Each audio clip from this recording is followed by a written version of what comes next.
If you're a college student who's ever needed free tutoring, or someone who likes to stay up to date with tech, you've probably heard of ChatGPT 4.0. Hey, how's it going? Hey, Rocky. I'm doing great. How about you? I'm awesome. Listen, I got some huge news. GPT 4.0 is the newest and most exciting addition to OpenAI's lineup of versatile AI innovations. Not only that, though, the model is able to generate voice in a variety of different emotive styles. With the ability to now communicate with AI using the English language, it really pushes the boundaries of how we imagine the future to look like with AI. Could these non-sentient, super smart models really replace humans in intimate interactions? From where we stand, should we be worried about that kind of future? That's the question I wanted to explore in today's episode of The Magnus Effect. For our 20th episode special, I decided to put ChatGPT to the test and see if its interviewing skills might pose a threat to my role as a podcast host. There are definitely some unexpected points throughout our conversation, so please give it a listen as I walk you through my journey into podcasting and share some valuable lessons I've learned along the way.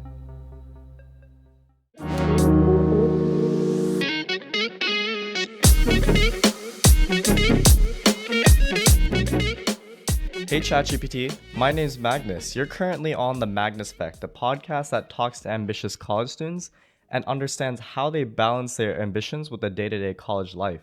I want you to take on the role as an interviewer, and I'm the guest, and I want you to ask me a variety of questions when it comes to my student life, as well as some tips I might have towards other college students. Can you help me out with that?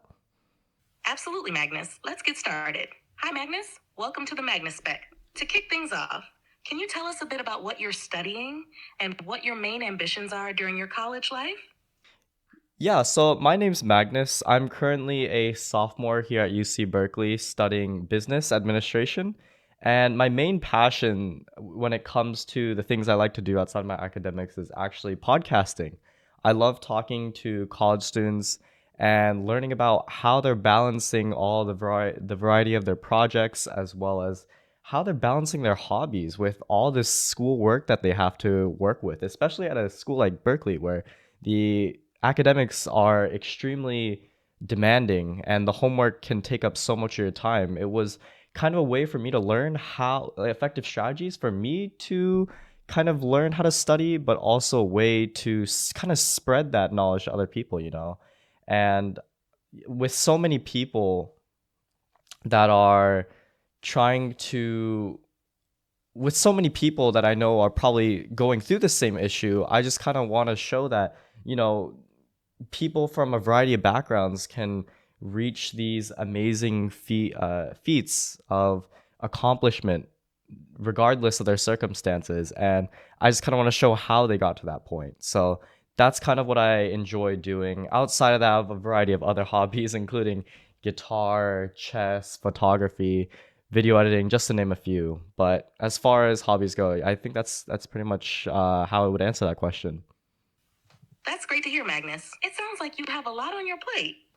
Given your experience with balancing so many interests and demanding academics, what are some strategies or tips you found most effective for managing your time and staying organized? Oh man, I love asking this question to my guests, and to be honest with you, I haven't even figured that out myself, but I can tell you a few things that have helped me quite a bit. And that's doing things for the sake of doing it for yourself, not to impress anyone, but to take on hobbies, take on interests that you really enjoy doing. Because when you enjoy the things that you do, it stops feeling like work and it's so much easier for you to progress faster and faster. But I feel like a lot of students these days, they love to compare what they're doing to what other students are doing, which is something that I think is very demoralizing. And I see it all the time with a variety of careers. Everyone wants the prestige of going into consulting or banking or some kind of high or big name corporate job. And it always seems like it's a fight for who can get the biggest name. In reality, most of these people end up miserable when it comes to about 3 or 4 years time within their job, and they lack that purpose that they would have otherwise gotten if they really went into a hobby that they enjoyed. But aside from that, I think Google Calendar is an amazing tool for me because it's a way for me to really lay out everything throughout the hours of my day. I don't like putting things back to back because walking around on this campus definitely does take some time. But aside from that, I wouldn't say I have too many strategy when it comes to managing my time. It just kind of all works out because I enjoy doing what I like so much. That's some solid advice, Magnus. Focusing on what you genuinely enjoy can make a big difference. Now, looking back at your journey so far, what's one major challenge you faced and how did you overcome it? What's one major challenge? Man, that's a really hard question. Like, what challenge would you be interested in hearing about? Would it be within my pursuit for building this podcast or a challenge in school? What kind of challenge are you looking for? Good point, Magnus. Let's focus on a challenge you faced while building your podcast. What's one significant obstacle you encountered and how did you navigate through it? Oh man, it seems so simple to say right now, but there's a lot of things that I still haven't even figured out in terms of this podcast. I started off with figuring out to begin with, like, how do you even set up all the different cameras? I didn't have much capital, so I had to work with what I had, and luckily I did have two cameras as well as a phone, so that's kind of how I'm shooting these videos these days. And something I've been really wanting to learn more about is actually lighting. Lighting, I think, is like a very big thing when it comes to like the video portion of this podcast, because if you can please the viewers' eyes, then hopefully they'll stay longer, right? But there's that, as well as coming up with questions that cater towards my audience really well. Like, I want to provide value through this podcast, but I I feel like sometimes I'm not doing the best job at that. So some of the challenges I'm facing right now is being able to ask those better questions and being more in depth with my guests so that the viewer can really connect with them at a deeper level and really figure out, okay, this is the circumstances that they were given, or this is the environment that they're in. How did they go about navigating that environment so that I can learn and I can get into a position like them if that's something I'm interested in. So if there's someone out there that's listening to this that wants to build a podcast, I want to be able to, I want you, or I want me in your shoes as the interviewer to kind of ask me all those questions that are needed to help anyone that's trying to get into a space when it comes to, okay, what do you actually need? Like, do you need fancy microphones? Do you need these boom arms? Do you need the lights? Do you need how many tripods do you need? What are the cords that you need? Like, there's so many things that make it difficult at the very beginning. In reality, it's very simple, but I've definitely been in the starting position, so I know how difficult it can be to navigate such a new realm. Like right now, I'm trying to learn how to DJ, and I haven't gone too in depth with it, but I'm just trying to think like, man, all the knobs and all like the different disc plates that I see and all the different what's it called, audio waveforms that I see on the screen when the DJs are playing, like that all seems super intimidating to me because I don't know how to interpret that. But I've talked to DJs in the past at some certain parties, and they all told me that, yeah, I could pick it up in like a month if I really wanted to. So it's things like that that I really want to tackle, and I hope I can overcome. And I'm still overcoming. But I would say that is definitely one of the biggest challenges when it comes to starting this podcast and continuing this podcast. Thanks for sharing that, Magnus. It's clear that you're passionate and dedicated to improving your podcast. For other college students who might be thinking of starting their own projects or podcasts, what advice would you give them to get started and stay motivated? This isn't exclusive to podcasts, but uh, in general, with anything that you want to really be good at, and I touched upon it earlier, but first of all, you should come into podcasting because you really enjoy this hobby. You love having conversations with people and you love learning about them. You really shouldn't be doing this for the money or any kind of attention. You should strictly be into podcasting because you love talking to people and you love learning from other people. Because in the end, I'm still at the beginning stages. I'm averaging about 100 views for each of these videos, but hopefully in time that audience grows bigger. But until then, I just enjoy talking to these people. I don't see it as a means for attention. I don't see it as a means for money, which is what I think a lot of people should be thinking about when it comes to their hobbies. I mean, another big factor that I think is important is consistency. Passion and consistency, I think, are the best ways to go about learning about any skill that you want. I mean, that's how I've come to acquire so many skills and hobbies. It's because I stay consistent for a period of time up to a point I'm satisfied, and then I move on to the next thing. My goal and intent was never to become world class, and if it was, I'd still use those same principles to always be interested. And consistency, I almost want to describe it as discipline. There are days, even on this podcast, like where I've uploaded consistently now for about 19 weeks. Every Wednesday, 12 p.m. I've never missed a deadline. And I think that's super important to set deadlines for yourself and be able to hold yourself accountable when it comes to these hobbies. Because not only does it build your self confidence outside of your hobby, like when it comes to anything you want to do in your life, it gives you the self confidence to learn about any other skill. It gives you the self confidence to know that you can believe in yourself and learn anything you want. But also, it's a way to hold yourself accountable, and be able to consistently show yourself like, hey, I'm making progress and proving to myself that I'm building progress every day, every week, every month, however you want to set the frequency. And it's a great way for you to kind of document your journey as well. You don't want these large spikes and jumps. What if I'm here today in this kind of studio? Actually, you can actually see this in my videos. At the very beginning, I mean, I started this podcast. I shot 2 episodes with the worst gear I could have. And then 2 years later, suddenly I have this fancier looking setup. It's still not the best, but it definitely is a setup that looks much nicer. But that kind of jump is like, whoa, what the heck happened? Rather than being able to see like, okay, suddenly this mic was introduced, suddenly the light was introduced, and seeing it all come together. Like it's a great way to kind of document and everything. So I think that's why consistency and having a passion for what you do is so important. That's really insightful, Magnus. Consistency and genuine passion definitely play a huge role in any pursuit. As we wrap up, what's one piece of advice you'd give to other college students who are trying to balance their academic workload with their personal projects or hobbies? I love that question, but ChatGPT, I want to talk with you for about 30 more minutes. Would you be able to ask me more questions even after this one?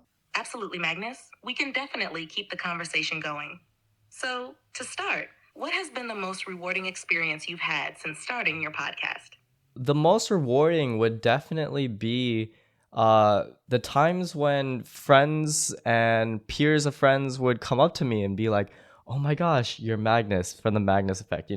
And sometimes it is in a jokingly way, but I have other people that tell me that my episodes are great and how they learn some lessons from it. I have comments on some of my videos, very rarely though, of people saying like, "Hey, this has really changed or helped me out a lot." And I think I always hear this from other content creators, like the way they describe it, how they say like, "Oh, I really love the feeling when someone comes up to me and says that I helped their lives." Like, as a viewer, I feel like it doesn't feel as great, or you can't really understand that feeling until you're in that position where people actually are showing appreciation for your content.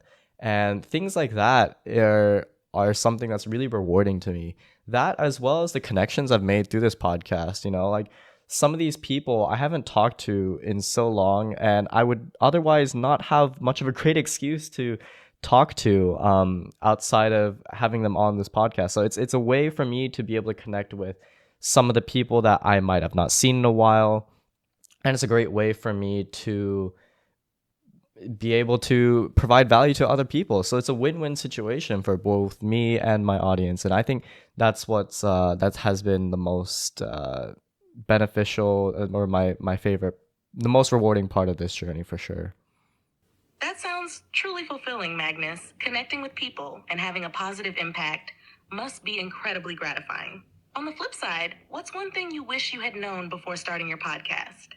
The hardest part of starting was being able to get over the, or first of all, it would be to understand the video editing behind these podcasts. I mean, it's nothing that crazy, but when you're manually cutting everything up, it's definitely a different realm, and it's about finding the processes and workflows that work best for you. And luckily, after 19 episodes, I've definitely found that workflow. So the video editing aspect is one part I wish I would have been more prepared for. And another thing is mostly fear, you know. I think for these episodes, in a recording, when you make a slight mistake and you're like, oh shoot, I have to cut that out, I have to restart. In a situation where you're shooting these episodes that are 1 hour long, it's very hard for you to be able to be 100% perfect. And and the podcasters that are really good at making it perfect, I think definitely have a skill and an art form that should be very much respected. But getting over that idea that every episode needs to be perfect, and getting over the fear of asking guests to come on is, I think something that I definitely wish I knew how to get over from the get go. But once again, I'm at the beginning of this journey. I don't even know what more I have to learn. I mean, I don't want to suffer from the Dunning Kruger effect, and it's relentless. It's a relentless pursuit, and I hope I'm continue learning. And possibly these are probably some of the smallest issues when it comes to this field. So hoping to learn much more, and I hope this isn't the same problems, or this isn't the same things I wish I knew from the beginning, a few years or few months down the line. Those are valuable insights, Magnus. Overcoming the fear of imperfection and getting comfortable with the technical aspects can definitely be challenging. What advice would you give to someone who's feeling hesitant about starting their own podcast due to similar fears? That's a similar question. Could you ask me a different question, possibly on some of the points that I've touched upon throughout this interview? More depth. Got it, Magnus? You mentioned the importance of consistency and passion in your podcasting journey. Can you dive deeper into how you maintain your motivation to stay consistent, especially during busy or challenging times? That's a great question. I take pride in being able to meet the deadlines that I set for myself. So if I set my deadline for Wednesday 12 p.m., I will make sure that it gets done Wednesday 12 p.m. So, some nights it hasn't been pretty. The Tuesday before that Wednesday, sometimes I'll go until 6 a.m., possibly pull an all-nighter or go pretty late. Or other times I'll prepare and I'll have it done by the Monday of that week. So it really depends. I mean, or I wouldn't say it really depends, but it's it's not about motivation, rather than the motivation behind it is to make sure that I don't fall behind, and make sure that I keep my promise with my audience, which is I will upload Wednesday 12 p.m. every single time. So there's that, and there's the motivation of just being able to prove that I can do it.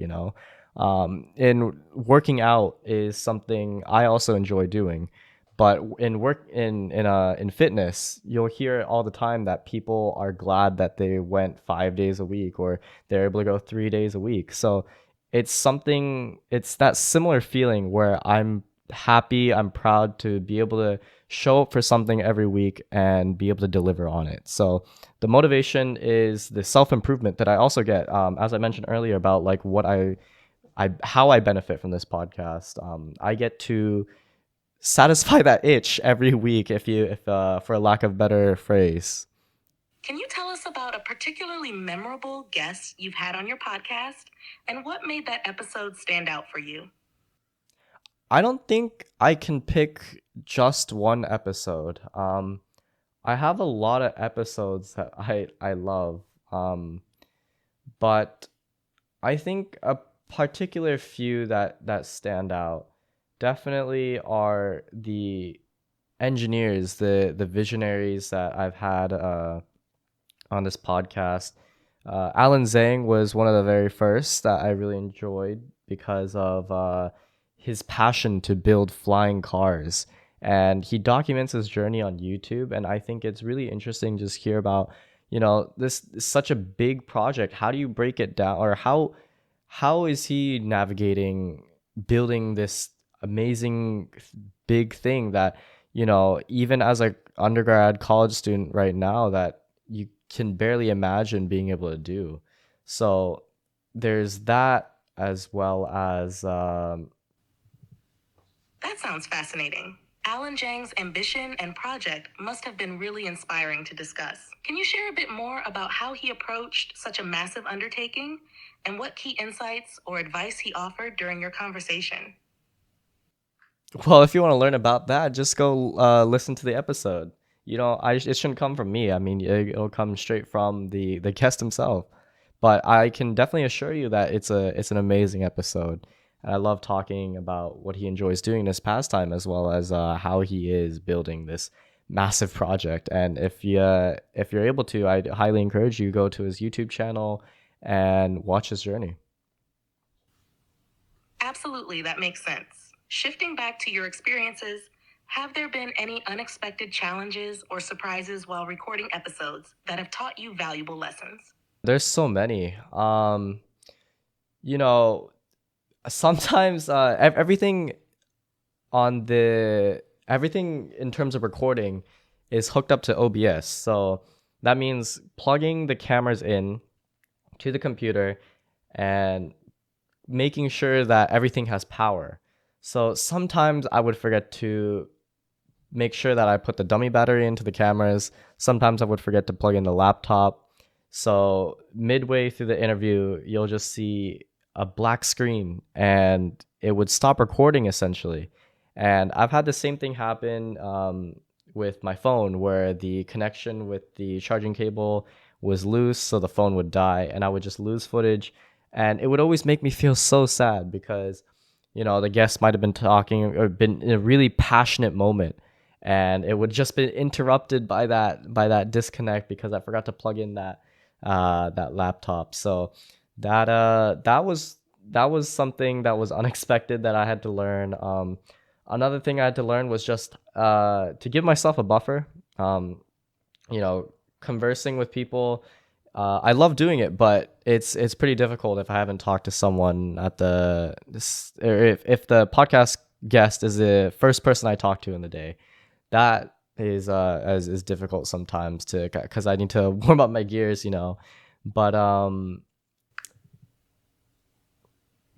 Those sound like some tough lessons, but it's great that you've learned from them. How have you adjusted your setup or routine to prevent these issues from happening again? I feel like I follow a mental checklist. I don't have anything formally written, but I definitely keep it in the back of my mind to make sure that never happens again because it's definitely an embarrassing moment that I don't want my guests to really know me for. That makes sense. Developing a mental checklist can be really effective. How do you usually prepare yourself mentally and physically before each recording session to ensure you're at your best? Oh man, I say this time and time again, but caffeine is my favorite drug. I mean, it gives you so much energy, it stokes you up. I always like to have a cup of coffee if I'm able to before my interviews because it helps me a lot in terms of being able to think on my feet. But it's not anything that I have to be super serious about. Like as I mentioned earlier, this is just a passion. So it's entertaining to me to just be able to sit down with a guest. um, in terms of setting up, I try my best to prepare for the interview. I listen to a lot of podcasts, and one of my one of my favorite conversations are with Chris Williamson on Modern Wisdom, and Alex. Listening to a podcast you enjoy, like Modern Wisdom with Chris Williamson, sounds like a great way to get inspired and focused. What is it about that particular podcast that helps you get into the right mindset? Yeah, I was gonna get into that, but if you didn't just skip to the next question, but in the conversation between Chris Williamson and Alex Hermosi, a big name in the entrepreneurship space, I guess you could say, and they're going over a bunch of these simple quotes that uh that inspire me a lot. There's a quote that I really love where Alex Hermosi says, "It's amazing how much more prepared you can sound if you prepare 30 minutes before." And I really love that a lot because in the moment, right, when you're scheduling a time to talk with a guest, and between that time and when you actually sit down with them, you might not be in the same emotional state as you were when you reached out to them and said, "Hey, I want to talk to you." So when it comes to the questions, when it comes to the type of conversation I want to have with them, I think taking 30 minutes before the interview and really thinking about like, how can I shine this person in a light that I can help other people who listen to this podcast learn about this person's experience? How am I able to do this? And what are there, I have a thing on the podcast where I have a closing tradition where the last guest asks the next guest a question without knowing who it's for. So I love being able to go back and listen to, okay, what was the last thing that they said, and how, or making sure that I ask that right question. So preparing 30 minutes before the interview is something I have taken to heart, and make sure that I'm able to clearly picture what it is that I want this guest to talk about and what lessons I hope to get from it.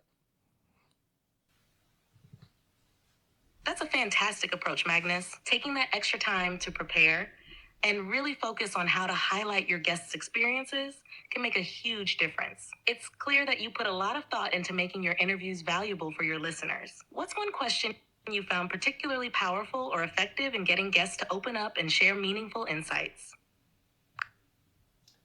I think my favorite question, and it comes to any questions at all, is just keep like the powerful question of like, why do you do this? What is the meaning behind what you do? Why is it that, what drew you into this hobby? um and what is like the bigger purpose, and like why do you have such a big passion for it? And it's a great question because it's so simple That's a great yet. point, Magnus. Asking why really helps uncover deeper motivations He and keeps insights. cutting me It's a off. powerful way to connect with your guests on a meaningful level. Reflecting on your own journey, what's your why for starting the Magnus Spec and continuing with it? Can you go back to the last question? I wasn't done answering it. Sure, Magnus.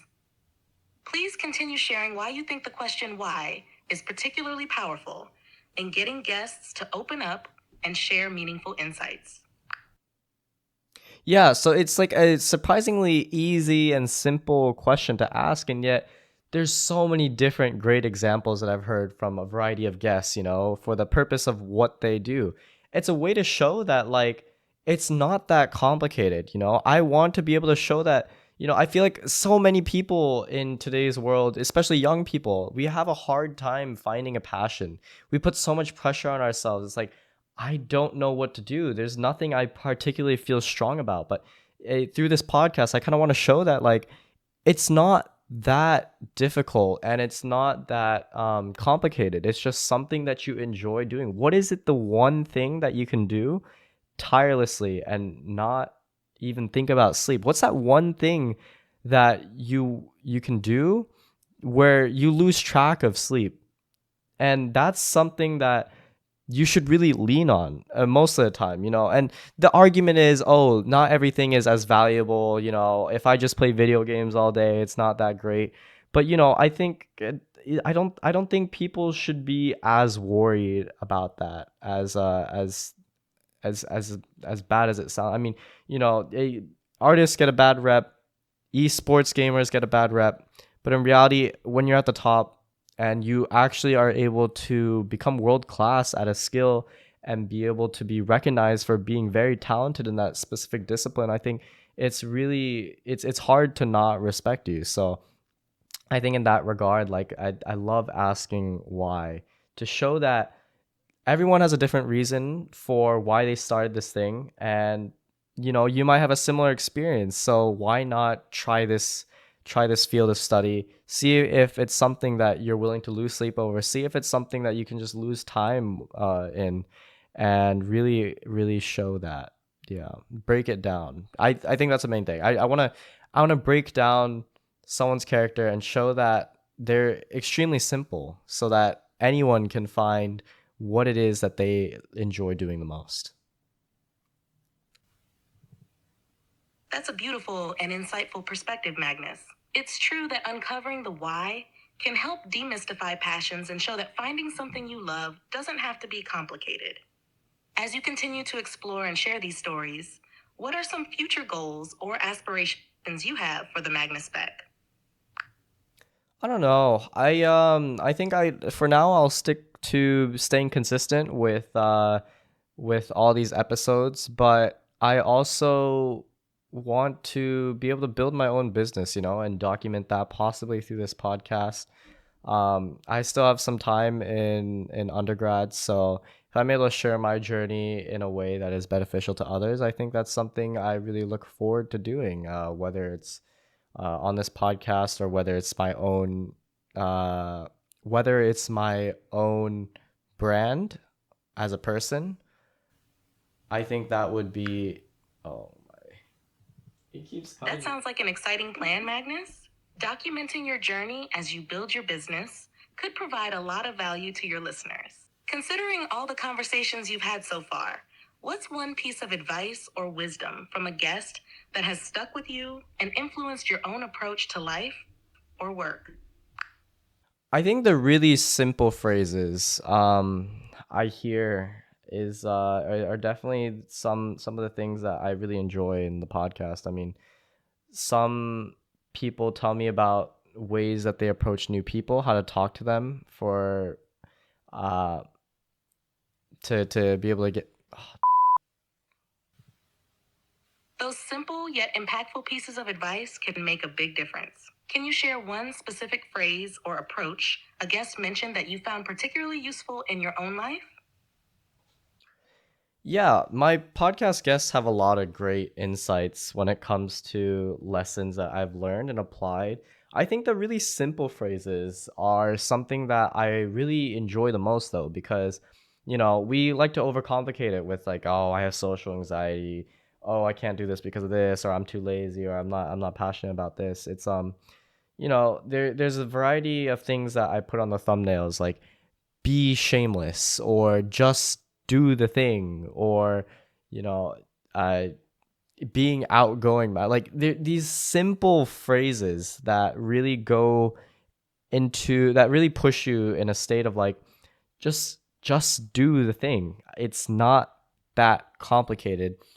And you know when there's one piece of advice that when I ask my guests for a piece of advice on how they, if they had to pretty much sum up like how they go about what actions they had to take in order to be the person they are. I mean, it's all super simple. I mean, it's just do the thing, and if you have this issue, just ignore it. I mean, all these fear is just in the head. Fear is not a actual wall or anything. So the sooner you can identify that it's all in your head and all that's stopping you is action, I think that's something I've taken to heart for sure. I mean, when it comes to anything I do, if there's any fear uh, behind me, then I just tell myself like, hey, if all my guests told me that the only thing that they need to do was take action, then shoot, that must be the only thing I need to also not let myself get in my own way. That's powerful, Magnus. It's true that often The simplest advice can be the most impactful. Just taking action and not letting fear hold you back is a lesson that can apply to so many areas of life.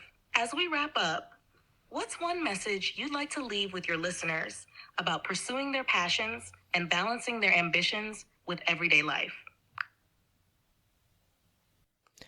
Yeah, and I think this goes back to what I've been saying, but it's essentially do the thing that you love. I mean, stop worrying about what other people think, because in the end you're going to become specialized at this one thing and you'll be able to be recognized for it. So if there's something that you want to do and are scared to do it because you're not doing the same thing as the people around you, whether it's if they're going into banking and consulting or uh, finance and you're over here wanting to be a social media creator, I think doing the thing that makes you the most happy is something that is extremely undervalued in today's society.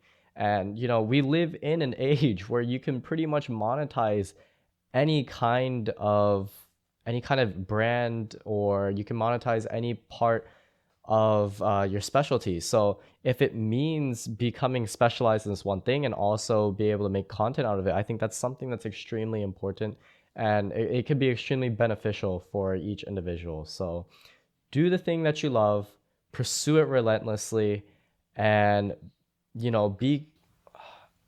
I wasn't done. No. That's a truly inspiring message, Magnus. Pursuing what you love and not worrying about others' opinions is invaluable advice. Thank you for sharing your journey and Oi, insights with us today. I'm not It's done. been great talking with you and learning more about the Magnus spec. I'm not done. Please go back. Of course, Magnus, please continue with your thoughts on pursuing passions and balancing ambitions. If you want a life of misery, then go ahead, pursue these things that society presses on you. And I know I'm coming from a privileged background speaking about this topic, and not everyone has the ability to do so. So please take this with a grain of salt. But if you're anything like me, then I just want to say, like, at the end of the day, we're all going to die. So would you rather be remembered for something that you relentlessly pursued? Or would you rather be remembered for just being another cog in the machine and conforming to what everybody else says? One of my favorite things that strike me as a very powerful message is written on Sir Isaac Newton's tombstone. Sir Isaac Newton, as someone who's widely recognized for developing calculus and all these laws about gravity, I mean, on his tombstone, it's written, "Here lies what was mortal of Sir Isaac Newton's life." And what I'm trying to say with that is, although you and your body, your spirit will pass, if you're able to take the time and build something that's bigger than yourself, then you'll be remembered for it for eternity. So instead of conforming to what everyone else is doing, do your very best in making the most of what you love. Because what you love is already a superpower where nothing in the world can stop you but yourself. Ultimately, following your passions and living a life true to yourself is what matters most. So don't let societal pressures dictate your path. Pursue what makes you happy and gives you a sense of purpose, because in the end, that's what will bring you true satisfaction. Yes, thank you, ChatGPT. You're welcome, Magnus. It's been a pleasure talking with you. If you have any more questions or need further assistance, feel free to ask. Thanks. You're welcome, Magnus. Have a great day, and good luck with the Magnus spec. So, what's the verdict? Well, I can tell you one thing. First of all, ChatGPT 4.0 definitely has no patience. You can see me multiple times during the clip getting cut off, and I feel like I wasn't really able to form a lot of my ideas, and it was more, what can I say that's at the top of my head in order to make sure that I don't activate the queue for GPT to respond. But aside from that, I feel like the model took a lot of the questions that I asked it to ask too literally in the prompt. And at the very beginning, I did give it a very simple and broad task. And asked it more to go in depth on my experiences, it started branching out to a more variety of questions.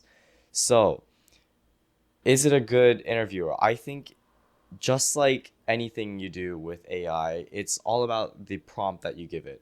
So, if I were to repeat this experiment in the future, I definitely want to have a full-fledged prompt that GPT can use in order to mix and match some questions about asking about advice, asking about experiences, and asking about different takes on certain subjects. I think that's what makes the conversations in podcasts so entertaining. But is the are podcasters out of a job because of ChatGPT 4.0? Unfortunately, I can't say that I don't see a reality where it can't take over this job. I mean, it's so amazing at formulating these questions, and that's really what a conversation is all about.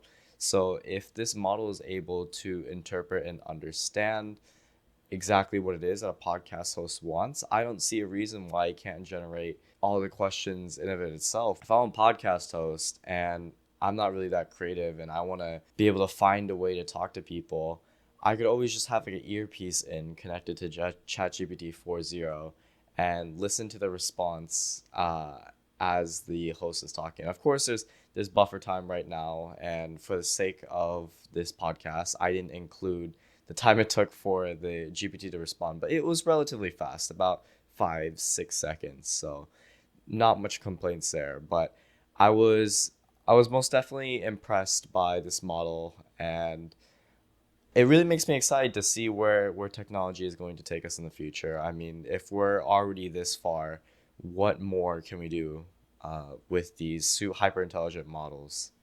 Hope you enjoyed the episode and hope you got some insights from me as well. That's it for me. Bye.